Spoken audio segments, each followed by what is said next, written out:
On Lebanon, so as I mentioned earlier, one of our objectives from day one, since October 7th, has been to prevent this conflict from spreading, including in the north. And as you mentioned, Ms. Hochstein is in Lebanon, in the region, working on this. We've all collectively been working on this for many months and intensely, again, in recent weeks. No one wants escalation. No one wants to see the conflict spread. And one of the paradoxes I think we have in this moment is I don't think any of the potential belligerents actually want to see a war or conflict spread. I don't believe Israel does. I don't believe Hezbollah does. Lebanon certainly doesn't, because it would suffer the most. I don't believe that Iran does. And yet you have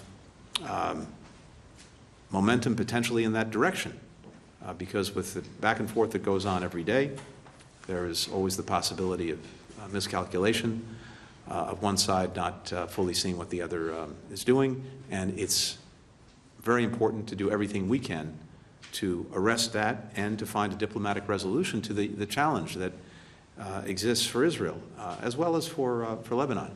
In Israel, there are something like 60 or 70,000 Israelis who've been forced from their homes. They've basically depopulated a big part of northern Israel because of the threat from Hezbollah, because of Hezbollah launching rockets into Israel and making life impossible. There are many Lebanese in southern Lebanon who are also not able to live in their homes and live in their towns. So we're working diplomatically to find a resolution to this so that people on both sides of the line have the confidence to be able to live in their homes and go back to where they live. Now, here again, so much of this comes back to the ceasefire. The most immediate way to empower our diplomacy and to be able to reach an agreement that allows people to return to their homes and live in security would be through a ceasefire in Gaza, because Hezbollah has tied the actions that it's committing against Israel to Gaza.